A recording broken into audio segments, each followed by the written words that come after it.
Bonjour à tous, c'est Sébastien de Cocotland.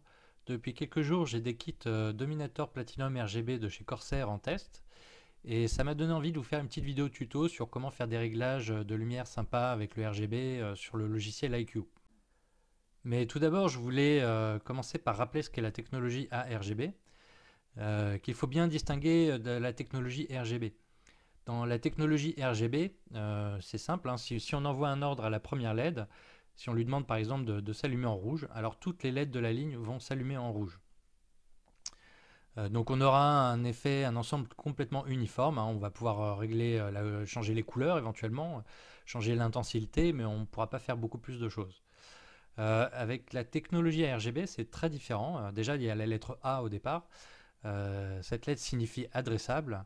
Et ça veut dire qu'il est possible de régler chaque LED indépendamment des autres.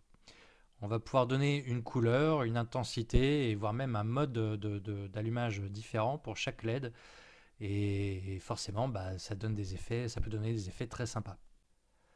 Malheureusement, depuis la sortie de la technologie ARGB, la plupart des constructeurs ne se sont pas vraiment donné les moyens de produire des logiciels dignes de ce nom, capables de nous faire profiter pleinement de cette technologie.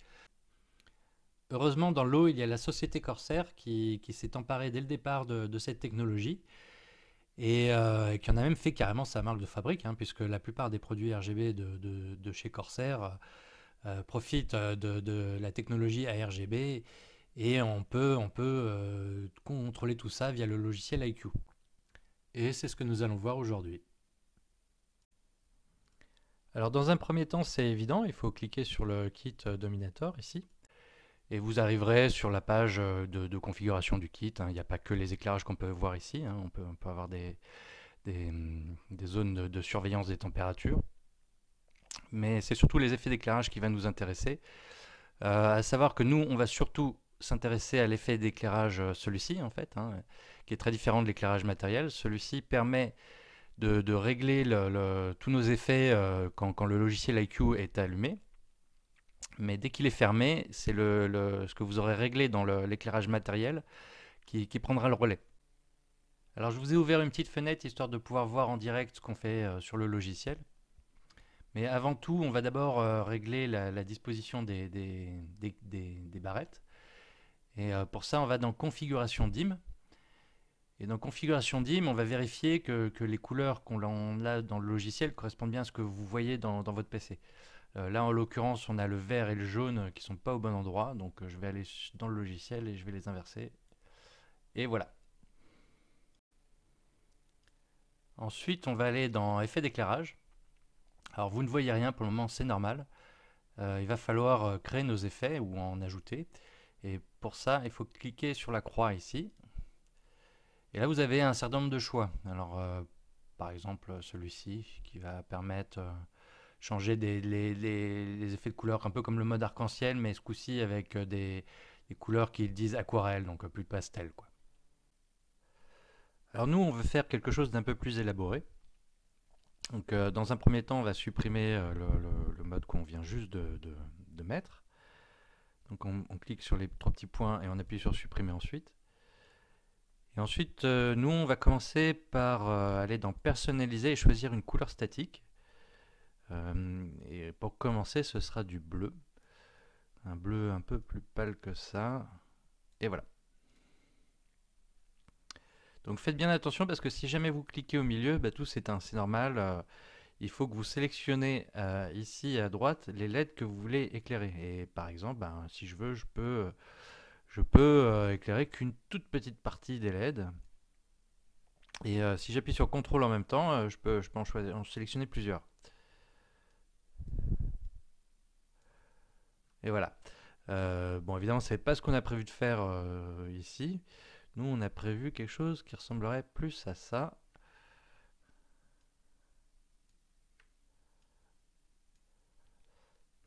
Et voilà. On verra ensuite ce qu'on peut faire après.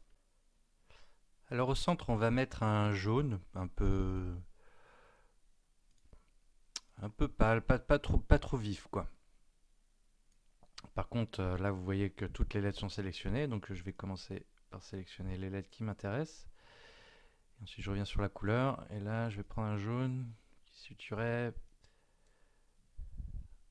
à peu près par là. Ensuite, on va ajouter par-dessus jaune, on voudrait que les couleurs changent un peu, donc on va mettre un mode impulsion. Voilà, impulsion, donc pareil, hein, on sélectionne encore les LED du centre. Et là, par contre, je voudrais du vert, et un vert un peu pastel presque. Voilà, mais comme je veux pas de bleu, je vais mettre je veux que ça alterne 2 fois du vert.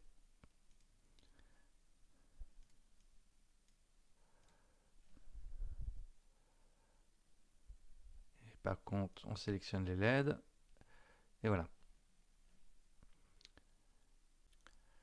Alors on ne va pas s'arrêter là, hein. Évidemment, il est possible de faire des choses bien plus élaborées que ça.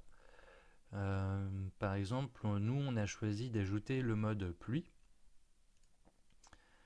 Alors comme vous pouvez le voir, hein, le mode pluie vient se superposer par-dessus tout ce qui a déjà été fait. Et c'est ça qui est intéressant avec IQ, c'est qu'on peut superposer des effets les uns sur les autres. On peut en mettre à l'infini, alors évidemment au bout d'un moment ça n'aurait plus aucun sens, hein. Mais voilà ce qui est possible de faire. Nous, dans notre cas, on veut que le mode pluie n'apparaisse que sur les LED du bas. Donc on sélectionne les LED du bas. Et on veut des couleurs unies. Nous, on voulait du vert. Et pour commencer, on va mettre un vert très sombre, hein. On voit pas très bien là. Voilà. Et ce vert va s'alterner avec un vert bien plus vif qui tire presque sur le jaune ici. Voilà. Donc comme vous pouvez le voir, hein, les premières LED sont la première couleur et celles qui arrivent après sont la deuxième couleur. On veut que ça aille moins vite aussi, donc on règle la vitesse ici. Ensuite, on peut doubler, hein, cet effet pour que ça soit un peu plus visible. Ah, les LED ont disparu, donc j'ai dû cliquer. Donc voilà, ici, hop, je remets. Ensuite, là, je vais copier mon effet. Et comme vous pouvez le voir, hein, il y a plus de LED qui apparaissent, hein, la vitesse a été copiée également. Mais cette fois, je veux quelque chose qui tire plus sur le jaune ici. Et voilà, donc on a un effet avec un effet pluie un peu plus dense que ce qu'on avait avant. Et avec trois couleurs, un vert très pâle, un vert un peu plus vif et un jaune qui tire un peu trop sur le jaune d'ailleurs. On pourra en profiter pour le rendre un peu plus discret. Et voilà, ça me paraît pas mal. Ensuite, eh ben, on peut copier ces effets, encore une fois, hein. Donc celui-ci, je vais le copier encore. Je vais le passer au-dessus des autres. Et par contre, cette fois-ci, cette copie, je vais la mettre sur les LED du haut et je vais inverser le sens. Donc je vais encore une fois copier le mode pluie avec la couleur jaune. Hop. Donc il est ici. Et là, pareil, je change le sens. Alors, est-ce qu'il y a un petit souci? Oui, visiblement, il y a un souci. Et voilà, on est bon. Alors, je viens de voir qu'en cours de route, j'avais perdu l'impulsion de couleur ici, là, donc je vais le rajouter, hein. Il fallait sélectionner les LED ici. Et voilà. Donc voilà, bah, c'était une petite démonstration de ce qui est possible de faire avec le logiciel IQ. Comme vous avez pu le voir, on peut faire vraiment beaucoup de choses, hein. On peut contrôler les LED une par une. Et ça, c'est vraiment ce qu'on est censé pouvoir faire avec tout ce qui utilise des LED ARGB. Donc ce que vous voyez là, normalement, n'importe quel constructeur pourrait faire exactement la même chose, hein, puisque ce sont les mêmes LED. La seule différence, c'est que Corsair, bah, ce sont les seuls à s'être donné la peine de proposer un logiciel qui nous permette de faire ça. Donc forcément, bah, nous, on est assez fans à la rédaction, hein, et rien que pour ça, on applaudit, hein, évidemment. Ça, c'est quelque chose qu'on a pu faire aujourd'hui sur les barrettes de RAM. Là, c'était des dominateurs, mais on peut le faire avec n'importe quelle barrette de chez Corsair qui sera RGB. Et c'est possible de le faire avec presque tout ce qu'ils proposent, hein, que ce soit les boîtiers, les claviers, les ventilateurs, etc.